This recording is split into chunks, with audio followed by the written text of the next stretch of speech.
نبی پاک علیہ الصلوۃ والسلام فرماتے ہیں، اب ذرا غور سے سنیے گا، اور یہ بخاری شریف کی حدیث ہے۔ حضرت ابو ہریرہ رضی اللہ تعالیٰ عنہ اس حدیث کے راوی ہیں۔ نبی پاک علیہ الصلوۃ والسلام نے فرمایا، کسی عورت سے نکاح کے لیے 4 چیزوں کو مد نظر رکھا جاتا ہے۔ نارملی 4 چیزیں یا 4 میں سے کوئی 1-2 چیزیں لوگ دیکھ رہے ہوتے ہیں۔ نمبر 1، اس کا مال، پیسے والی ہے کہ نہیں۔ نمبر 2، حسب نسب، خاندان کیسا ہے۔ نمبر 3، حسن و جمال۔ اور نمبر 4، کچھ لوگ ہوتے ہیں جو دینداری بھی دیکھتے ہیں۔ آقا فرماتے ہیں، تمہاری ناک خاک آلود ہو یا تمہارا ہاتھ خاک آلود ہو، تم دیندار عورت کے حصول کی کوشش کرو۔ یعنی دینداری کو فوقیت دینی چاہیے۔ احادیث کا یہ مضمون بھی ملتا ہے کہ جو کسی عورت سے عزت کے لیے شادی کرے وہ ذلیل کر دیا جاتا ہے، کوئی دولت کے لیے شادی کرے وہ غریب اور فقیر کر دیا جائے گا، اور جو دینداری کے لیے شادی کرتا ہے اللہ اسے عروج، برکت اور خوشیاں عطا فرماتا ہے۔ تو موسٹ پریورٹی، پہلی ترجیح کیا ہونی چاہیے؟ یہ ہے تھوڑا سا مشکل، اصل میں یہ باتیں جو ہے نا نوجوانوں کو سمجھ نہیں آتی۔ جو شادی شدہ ہے نا، یہ شکل و صورت جو ہے نا، یہ اس کی اہمیت بعد میں بہت تھوڑی رہ جاتی ہے۔ آج نوجوان اور لڑکے لڑکیاں ایک امیجنیشن میں ضرور ہوتے ہیں کہ چہرہ کیسا ہو، خوبصورتی کیسی ہو، لیکن شادی کے کچھ عرصے کے بعد چہرے کی وہ اہمیت نہیں ہوتی جو اخلاق کی ہوتی ہے، جو کردار کی ہوتی ہے۔ خوبصورتی ہی سب کچھ نہیں ہے زندگی میں، ایک بات، دل خوبصورت ہونا چاہیے، اس کے اندر اخلاق ہونے چاہیے، اور سب سے مین چیز دینداری ہے۔ اب میں یہاں جو بزرگ بیٹھے ہیں ان سے ایک بات کرنا چاہوں گا کہ چلے یہ تو لڑکوں کی خواہش، لڑکیوں کی بات ہو گئی، ماں باپ کی خواہش کیا ہوتی ہے؟ فیملی ممبر سے پوچھیں، کسی بزرگ سے پوچھیں، بھائی آپ کو اپنے بیٹے کی شادی کرنی ہے، بہو کیسی چاہیے؟ تو وہاں بھی یہی ہوگا، خوبصورت ہو، پڑھی لکھی ہو، سمجھدار ہو، گھر گرستی آتی ہو، خاندان بڑا ہو، بس یہ 4-5 چیزیں۔ آج رشتہ ڈھونڈتے وقت دینداری کون چیک کرتا ہے؟ آپ نے کبھی یہ سوچا؟ اب میں ایک بڑی عجیب بات کرنے جا رہا ہوں۔ علماء نے کتابوں میں یہ بات لکھی ہے کہ علماء فرماتے ہیں کہ اس نوجوان پر اپنی ہونے والی اولاد کا حق ہے جس کی ابھی شادی نہیں ہوئی۔ جی ہاں، جس کی شادی نہیں ہوئی نا، اس کی اپنی اولاد کا ایک حق ابھی سے اس پر ہے۔ اور وہ حق کیا ہے؟ کہ وہ اپنی ہونے والی اولاد کے لیے اچھی ماں تلاش کرے، کیونکہ ماں ہی پہلی درسگاہ ہے۔ ماں ہی اچھی نہیں ہے، ماں ہی دیندار نہیں ہے، ماں ہی برے کاموں میں ہے، تو اس کی اولاد کی تربیت کیسی ہوگی؟ یعنی آپ نے اپنی ہونے والی اولاد کے ساتھ ظلم کیا اگر آپ نے ان کے لیے اچھی ماں تلاش نہ کی۔ سیدی غوث اعظم رضی اللہ تعالیٰ عنہ کی ہم نام کی مالا جپتے ہیں، غوث پاک کے غلام کہلاتے ہیں، سارے تقریباً قادری بیٹھے ہوں گے، پیرانے پیر کے چاہنے والے ہیں نا۔ غوث پاک کی شان کیا تھی؟ مدرسے میں گئے، قاری صاحب نے کہا پڑھو بسم اللہ الرحمن الرحیم، میرے غوث پاک نے بسم اللہ سے شروع کیا اور 18 پارے زبانی سنا دی۔ قاری صاحب نے کہا پہلا دن ہے مدرسے میں، پہلے دن تو بچہ بسم اللہ مشکل سے پڑھتا ہے، تم نے زبانی 18 پارے سنا دیے، اور بھی سناؤ۔ کہ اتنی یاد ہے؟ کہ کدھر سے یاد کیے؟ کہ میں جب ماں کے پیٹ میں تھا، میری ماں 18 پاروں کی حافظہ تھی، ماں تلاوت قرآن کرتی تھی، ماں کے پیٹ میں ہی میں نے قرآن یاد کر لیا۔ وہ حافظہ تھی تو بچے کو برکت ملی نا۔ اب جو ماں فلمیں دیکھنے والی، گانے سننے والی، بے پردہ گھومنے والی، نمازیں قضا کرنے والی ہوگی، اس کے پیٹ میں جب بچہ ہوگا تو کیا اثر پڑے گا بچے پر؟ خاتون جنت بی بی فاطمہ، نبی پاک علیہ الصلوۃ والسلام کی شہزادی نے حسنین کریمین کو کیسے پالا ہے؟ یہ جنت کے پھول ایسے ہی نہیں ہیں۔ بی بی فاطمہ جب جھولا جھلاتی تھی تو قرآن کی آیتیں پڑھا کرتی تھی، بچپن سے قرآن سنا ہے حسنین کریمین کے کانوں نے۔ ہمارے بچے کیا سنیں گے اگر ماں دیندار نہ ہوئی؟ صرف خوبصورتی، صرف پیسہ، صرف جہیز؟ نہ کریں ایسا، وہ بچے بھی نہ کریں ایسا، اور ان کے ماں باپ بھی نہ کریں ایسا۔ سب سے پہلی چیز رشتہ کرنے سے پہلے جو دیکھنی ہے وہ اس کا عقیدہ دیکھو، اس کے ایمان کیسا ہے۔ بہت زبردست خوبصورت بھی ہے، پیسہ بھی ہے، جہیز بھی لائے گی، مگر اللہ رسول کے بارے میں عقیدہ اچھا نہیں ہے، اولیاء کے بارے میں کچھ اور سوچتی ہے، غوث پاک کی 11ویں منانے کو شرک سمجھتی ہے، اگر ایسی عورت ہے جو میلاد منانے کو جناب بدعت سمجھتی ہے، اگر ایسی عورت تمہارے گھر میں آ گئی جو صحابہ کرام یا اہل بیت اطہار کے بارے میں برے خیالات رکھتی ہے، بتاؤ نا کس کام کا اس کا پیسہ، کس کام کی اس کی خوبصورتی جو میرے پورے گھر کے عقیدے کو برباد کر کے رکھ دے۔ اس باپ پر تف ہے اور اس نوجوان پر بھی تف ہے کہ جس نے شادی کرتے وقت یہ نہ دیکھا کہ میری ہونے والی جو بیوی ہے اس کا عقیدہ کیا ہے، اور پھر نماز پڑھتی ہے کہ نہیں، پردہ کرتی ہے کہ نہیں۔ ارے اگر بے نمازی اور بے پردہ عورت تمہارے گھر میں آتی ہے تو وہ کیا بچے کی تربیت کرے گی، اور تمہارے آئندہ آنے والی نسلوں کا کیا ہوگا۔ اور اسی طرح جو میری بہنیں مجھے سن رہی ہیں، اور وہ مائیں جو مجھے سن رہی ہیں، وہ والد جو مجھے سن رہے ہیں کہ جو اپنی بچیوں کے لیے رشتہ تلاش کر رہے ہیں، کیا دیکھتے ہیں؟ بچہ دکھتا کیسا ہے؟ ارے بھائی دکھنے میں کمزور ہوگا پھر بھی چلے گا، پیسے کس نے کماتا یہ بتاؤ ہیں؟ خاندان کیسا ہے؟ اچھا پھر ہم 2-3 برائیاں چیک کرتے ہیں، یہ بھی بڑا عجیب معاملہ ہے۔ کیا چیک کرتے ہیں؟ شراب تو نہیں پیتا، جوا تو نہیں کھیلتا، نشہ تو نہیں کرتا، بس یہ 2-3 برائیاں ہی چیک کرنی ہے۔ یقیناً شراب پینا حرام ہے، جوا کھیلنا حرام ہے، نشہ کرنا اچھا نہیں ہے، لیکن نماز نہ پڑھنا کوئی گناہ نہیں ہے، سب سے بڑا گناہ ہے۔ اچھا پھر یہ تینوں چیزیں پتہ ہے کیوں چیک کرتے ہم؟ اپنے دل سے پوچھو، گناہ ہے اس لیے یا لوگوں کو برا لگتا ہے اس لیے؟ خاندان کا نام خراب ہو جائے گا نا، کسی نشئی کو داماد بنا لیا، کسی شرابی کو داماد بنا لیا، اپنی بیٹی کسی جواری کے ہاتھ میں دے دی، لوگ کیا کہیں گے؟ اس لیے اللہ ناراض ہوگا اس کی فکر نہیں۔ اگر اس کی فکر ہوتی تو پہلے یہ چیک کرتے اس کا عقیدہ کیا ہے۔ ایسا بھی ہوا ہے، ہم نے دیکھا ہے کہ اپنے باپ نے اپنی بیٹی کو پردہ کرایا ساری زندگی، اولیاء کرام صحابہ کی محبت گھر میں تھی، اور ایسی جگہ بیٹی بیاہ دی کہ شادی ہونے کے بعد سسرال والوں نے کہا کہ پردہ ختم کرو، ہمیں پردہ اچھا نہیں لگتا، اور خبردار آئندہ اولیاء کرام کا نام لیا۔ اب باپ سر پکڑ کے روتا ہے، پتہ نہیں اپنی بیٹی کدھر دے دی۔ اب خیال آیا تمہیں، پہلے نہیں سوچنا تھا؟ رشتے میں سب سے پہلے عقیدہ ہے۔ مگر جو کسی کا آقا ہو اس کی تربیت ایسی کی جا رہی ہے تو مجھے بتائیے آج کا ملازم ہمارا غلام تو نہیں ہے نا؟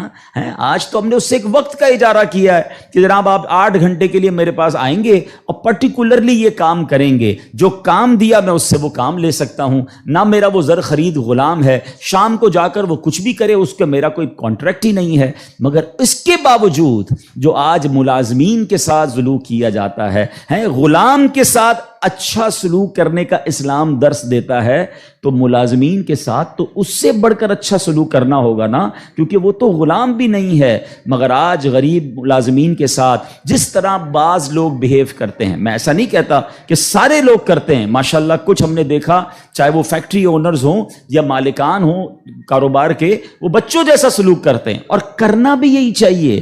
وہ غریب ہے تو اس کا مطلب یہ نہیں کہ اس کے پاس دل نہیں ہے، اور اسلام ہمیں حقوق بیان کرتا ہے اور ہمارے صحابہ نے اس کو کس طرح امپلیمنٹ کیا۔ اب یہاں ایک بات ذہن میں رکھنی ہے، نبی پاک کی ایک حدیث یاد رکھیے گا، میرے آقا علیہ الصلوۃ والسلام فرماتے ہیں من آذا مسلمن فقط آذانی ومن آذانی فقط آذ اللہ، جس نے کسی مسلمان کو تکلیف دی۔ اب اس میں کہیں بھی ایسا نہیں ہے کہ اپنے برابر کے مسلمان کو تکلیف نہیں دینی ہے۔ میں چیمبر آف کامرس کا ممبر ہوں تو کسی چیمبر آف کامرس کے ممبر کو تکلیف نہیں دینی، میں فیکٹری مالک ہوں تو کسی فیکٹری مالک کو تکلیف نہیں دینی، میں ایک ایلیٹ کلاس یا اچھی کلاس کا رہنے والا ہوں تو اپنی طرح کے لوگوں کو تکلیف نہیں دینی۔ یہ مطلقاً حدیث ہے، من آذا مسلمن، ٹھیلے والے کو بھی تکلیف نہیں دینی جو مسلمان ہے، جو جناب میرا ملازم ہے اسے بھی تکلیف نہیں دینی، جو میری فیکٹری کا دروازہ کھولتا ہے مجھے اسے بھی تکلیف نہیں دینی۔ بلکہ میں آپ کو سچ بات بتاؤں، یہ وہ لوگ ہوتے ہیں کہ جن کے ساتھ اچھا سلوک کر کے ہم اپنے رب کو بہت راضی کر سکتے ہیں۔ اب ایک اور واقعہ سنیے، اور سبحان اللہ یہ واقعہ بھی حضرت بلال حبشی ہی سے ریلیٹ کرتا ہے۔ اب آپ ایک اور بات سمجھیے، حضرت بلال حبشی کا بیک گراؤنڈ کیا تھا؟ حبشہ جو ہے وہ ایتھوپیا کو کہتے ہیں، آج کل وہ ملک ایتھوپیا ہے، ٹھیک ہے نا؟ اٹ مینز وہ افریقن تھے، عرب کے اندر ایک افریقن امریکن غلام کے طور پر وہ آئے تھے اور آپ نے بہت ڈیفیکلٹ لائف اسلام کے لیے گزاری. جو آپ کا آقا تھا نا امیہ، میں نے وہی کہا کہ باٹ کر لیتے تھے، خرید لیتے تھے، وہ بہت سخت اسلام دشمن تھا. اب امیہ کو جب پتا چلا کہ حضرت بلال مسلمان ہو گئے، اب اس نے حضرت بلال پر مظالم کے پہاڑ توڑ دیے. ابھی حیدرآباد میں ہم لوگ موجود ہیں، گرمی کا سیزن ہے، ہم شاید 10 منٹ بھی باہر گرمی میں کھڑے نہ رہ سکیں اس وقت. لیکن مکے کی گرمی، جن کو جو گئے مکے مدینے میں، حضرت بلال کو تپتی ریت پر وہ لٹاتا تھا. اجر عطا فرمائے حضرت ابو بکر صدیق رضی اللہ تعالیٰ عنہ کو. دیکھیں حضرت ابو بکر صدیق بھی بزنس مین تھے. یہ میرا ٹاپک نہیں ہے، ورنہ ایک بہت خوبصورت یہ بھی ٹاپک ہے کہ ہمارے صحابہ جو بزنس مین تھے انہوں نے کہاں کہاں پیسے خرچ کیے. میں اور آپ بھی کرتے ہیں، but what a right investment they did on that time. Hazrat Usman غنی کی انویسٹمنٹ دیکھیں، آج بھی حضرت عثمان غنی کا وقف مدینے میں جاری ہے، آپ کے علم میں ہوگا. بہرحال حضرت ابو بکر صدیق گئے اور امیہ سے کہا کہ بلال مجھے بیچ دو. اب امیہ جو تھا نا وہ بڑا شیطان تو تھا ہی، اسلام دشمن تھا. حضرت بلال سے اس کا بغض کی وجہ بھی یہی تھی. تو اس نے مثال کے طور پہ، اس وقت مارکیٹ ریٹ تھا 500 درہم، میں مثال کے طور پہ اس نے کہا میں 1000 درہم لوں گا. آپ نے کہا ٹھیک ہے. حضرت ابوبکر کہتے ہیں کہ نہیں اب 2000 لوں گا. سودا ڈن ہونے کے بعد کہتا ہے اب 2000 لوں گا. آپ نے کہا اوکے. کہا 3000 لوں گا. آپ نے کہا اوکے. وہ قیمت بڑھاتا گیا، حضرت ابوبکر صدیق اوکے کرتے گئے. اب ایک پرٹیکولر بڑی بگ اماؤنٹ پر حضرت بلال کی ڈیل ہو گئی. امیہ کہتا ہے اے ابو بکر، میں نے تو تمہارے بزنس کے بڑے چرچے سنے تھے، مجھے تو یہ پتا تھا کہ تم جو ہے بڑے جانچ کر بڑی طریقے سے سودا خریدتے ہو، اتنا مہنگا یہ حبشی غلام خرید لیا. حضرت ابو بکر کے تاریخی الفاظ سنے، وہ کہتے ہیں امیہ تمہیں کیا معلوم بلال کی قیمت کیا ہے، تم اس سے زیادہ مانگتے میں اس سے زیادہ تمہیں دیتا. اللہ اکبر. رقم دی حضرت بلال کو لے کر نبی پاک کے پاس. اب ذرا سنیے گا، جب نبی پاک نے حضرت بلال کو دیکھا نا، کہا حضرت ابو بکر کہتے ہیں یا رسول اللہ بلال حاضر ہے، بلال کو آزاد کروا کے لایا ہوں. نبی پاک فرماتے ہیں اے ابو بکر، بلال کو خریدنے میں جتنے پیسے خرچ کیے تھوڑے پیسے میرے بھی اس میں شامل کر لو. اتنا پیار. اور حضرت بلال کے اس بیوٹیفل ڈیل میں حضرت ابو بکر نے کہا حضور میرا سب کچھ آپ ہی کا تو ہے، اگر میں نے کچھ خرچ کیا تو حضور یہ سب آپ کا ہے. اب حضرت بلال کا یہ بیک گراؤنڈ تھا. یاد رکھیے گا، اب مکے میں بڑے بڑے سردار بھی مسلمان ہوئے. آپ سب کو یاد ہونا چاہیے اسلامی تاریخ کا ایک ٹرننگ پوائنٹ تھا، اور وہ ٹرننگ پوائنٹ تھا فتح مکہ. ٹھیک ہے نا. فتح مکہ سے پہلے 10,000 لوگ مسلمان ہوئے. میں تھوڑا سا 1-2 منٹ میں تھوڑا سمرائز کر دوں تاکہ آپ میرے ساتھ اور انوالو بھی ہو جائیں، اور یہ تاریخ پتہ ہونی چاہیے. فتح مکہ ہوتی ہے 10 ہجری میں.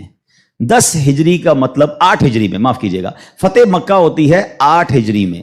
8 ہجری کا مطلب ہے کہ نبی پاک علیہ الصلوۃ والسلام نے جو 40 سال کی عمر میں اسٹرگل آف اسلام شروع کی، اس کے 13 سال مکے میں گزارے، 8 سال مدینے میں گزارے. 13 اور 8 کتنے ہو گئے؟ 21 سال. 21 ایئرز میں 10,000 مسلمان ہوئے تھے. سمجھ رہے بات کو؟ اور اب کانکر ہوتا ہے مکہ. جب مکہ فتح ہوا اور تمام مظالم کرنے والے لوگ موجود تھے، سرداران مکہ موجود تھے، اور ان کو پتا تھا آج ہمارے تکہ بوٹی کر دیے جائیں گے، آج ہمارے سر قلم کر دیے جائیں گے، کیونکہ ہم نے تو اتنا ستایا ان کو، مکہ چھوڑ کے مدینے جانا پڑا. مگر اینڈ آف دا ڈے جو نبی پاک کا شاندار فیصلہ تھا کہ آپ نے سب کو معافی کا اعلان فرما دیا. یہاں تک کہ صحابہ کرام کی جن پراپرٹیز پر مکے کے کفار نے قبضہ کر لیا تھا، میرے آقا نے کہا وہ پراپرٹیاں بھی تمہیں ہم واپس نہیں لیں گے، وہ بھی تمہاری ہو گئیں. اس معافی کا فائدہ کیا ہوا یہ سمجھنا بہت ضروری ہے کہ 10,000 مسلمان ہیں 21 سالہ کوشش میں. اور سن 10 ہجری میں آفٹر 2 ایئرز جب میرے آقا فتح مکہ کے بعد حج فرماتے ہیں، جس کو ہم حجۃ الوداع کہتے ہیں، اور خطبہ حج کے موقع پر میدان عرفات میں 1,24,000 صحابہ کرام ہوتے ہیں. معافی کا فائدہ دیکھ رہے ہیں؟ ہم کہتے ہیں بدلہ لوں گا، دشمنی چلے گی، نسل در نسل چلے گی، مٹا کے رکھ دوں گا، چھوڑوں گا نہیں. لڑائی کر کے دیکھ لو یا معاف کر کے دیکھ لو.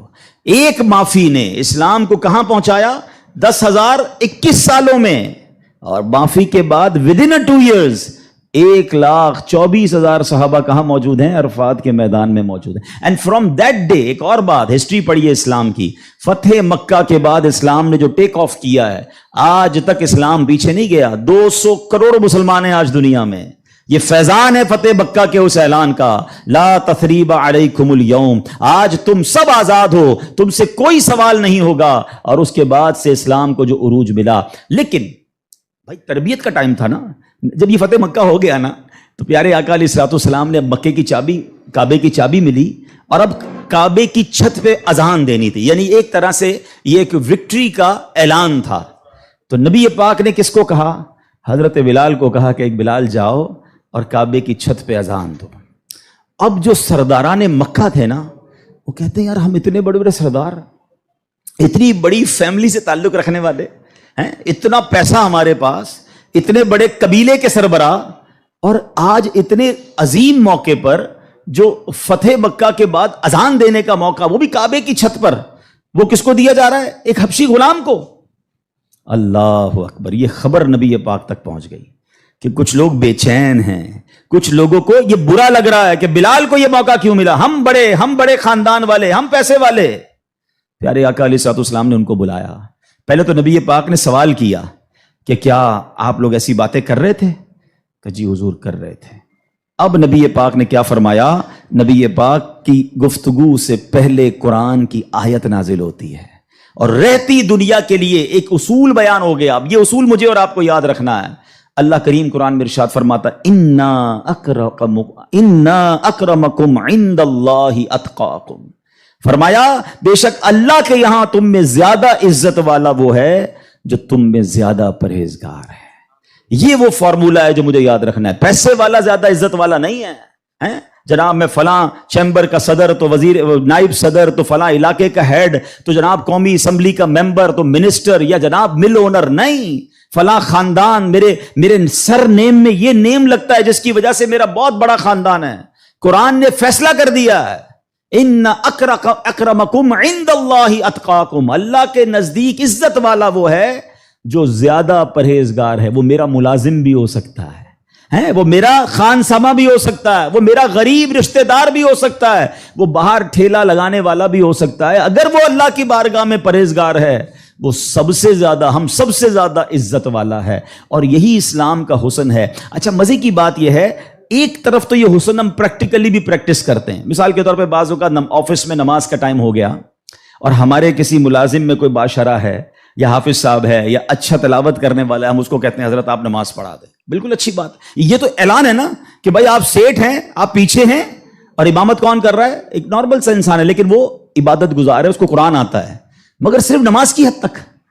امام صاحب نے نماز پڑھا دی، پھر جا کر اس سے وہی انداز اختیار کرنا ہے جو عام ملازمین سے کرنا ہے؟ نہیں، یہ فارمولہ ہمیں اسلام سکھا رہا ہے۔ تو یہاں میرا جو آج ٹاپک ہے کہ سیٹ اور ملازم میں فرق، یہ ہمیں نہیں کرنا ہے۔ ٹھیک ہے، کاروبار ہے، آپ اس سے کام لیں، آپ اس سے اجرت پر کام لے رہے ہیں، مگر آپ نے اسے خریدا نہیں ہے، اور اگر خرید بھی لیا ہے تو اس کے اوپر زیادتی کی اجازت نہیں ہے۔ مگر آج چونکہ غریب لوگ ہیں، بیچاروں کو جاب ملتی نہیں، تو جو منہ میں آیا کہہ دیتے ہیں، جس طرح ڈانٹنا ہے ڈانٹ دیتے ہیں، اور بعض اوقات تو گالیاں نکالتے ہیں۔ مجھے یاد ہے ایک صاحب مجھے ملے اور مجھے جو ہے وہ میں نے پوچھا، ایسے تھوڑا سا کلوز تھے کہ یار آپ کی سیلری کتنی ہے؟ اب یہ تھوڑی چند سالوں پرانی بات ہے۔ He is not that much professional, normal سا انسان تھا، منشی ٹائپ کے جیسے ہوتے ہیں نا۔ تو کہتے 80,000 تنخواہ ہے۔ میں نے کہا ماشاءاللہ تنخواہ تو اچھی ہے۔ تو کہتے ہیں 40,000 کام کے ہیں، 40,000 گالیوں کے ہیں۔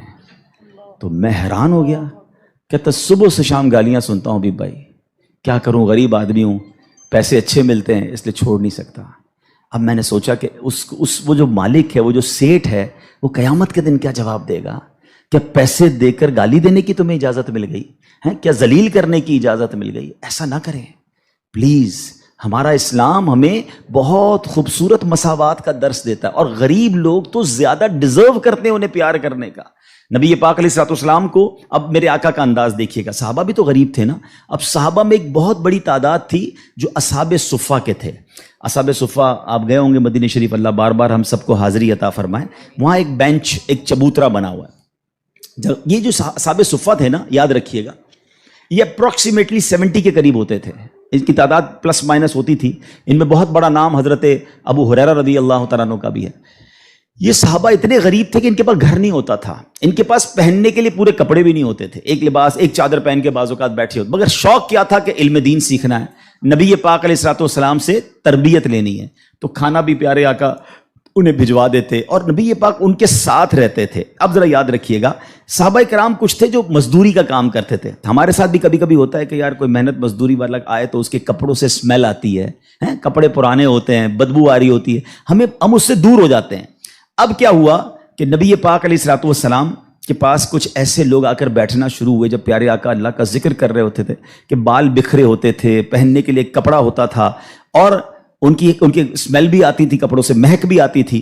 تو نبی پاک علیہ الصلوۃ والسلام نے فرمایا الحمدللہ الذی جعل فی امتی من امری ان اصبر نفسی معہم. سب تعریف اللہ پاک کے لیے ہیں جس نے میری امت میں ایسے لوگ پیدا فرمائے جن کے ساتھ اپنی جان مانوس رکھنے کا مجھے حکم دیا گیا ہے. اور یہ حکم اللہ نے قرآن مجید فرقان حمید میں دیا، وَاصْبِرْ نَفْسَكَ مَعَ الَّذِينَ يَدْعُونَ رَبَّهُمْ بِالْغَدَاةِ وَالْعَشِيِّ يُرِيدُونَ وَجْهَهُ. اور اپنی جان کو ان لوگوں کے ساتھ مانوس رکھ جو صبح و شام اپنے رب کو پکارتے ہیں، اس کی رضا چاہتے ہیں. غریب ہیں مگر نیک ہیں، اللہ کی رضا چاہتے ہیں، ذکر الہی کرتے ہیں. آقا فرماتے نبی پاک ان مزدوروں کے ساتھ بیٹھ جایا کرتے تھے. اور آج بعض اوقات ہم اپنے ساتھ ایسے لوگوں کو بٹھانا پسند نہیں کرتے، بہت معذرت کے ساتھ. یہ تکبر کی نشانی ہے. تکبر کہتے ہی تو اسی کو ہے نا کہ اپنے سے کسی کو ذلیل سمجھنا. اور try to understand the severity of proud. یہ جو تکبر ہے نا، یہ اتنا خطرناک گناہ ہے کہ سب سے پہلے تو یہ سمجھیے کہ کائنات میں سب سے پہلا گناہ کیا ہوا تھا؟ تکبر ہوا تھا اور حسد ہوا تھا. یہ اتنے پرانے گناہ شیطان نے کیا تھا. شیطان کوئی پہلے سے ہی اللہ کا نافرمان نہیں تھا. 40,000 سال اس نے عبادت کی، جنت کا خزانچی تھا، فرشتوں کا استاد تھا، معلم الملکوت تھا. once in a lifetime he did proud. ایک بار تکبر کیا، حضرت آدم کو سجدہ کرنے سے انکار کیا نا. جملہ کیا تھا اس کا؟ قرآن میں موجود ہے نا، انا خیر من، اے اللہ میں اس سے بہتر ہوں. خلقتنی من نار وخلقتہ من طین، تو نے مجھے آگ سے بنایا اور اس کو مٹی سے بنایا، میں تو اس سے بہتر ہوں. Actually this is the definition of تکبر. یہی تعریف ہے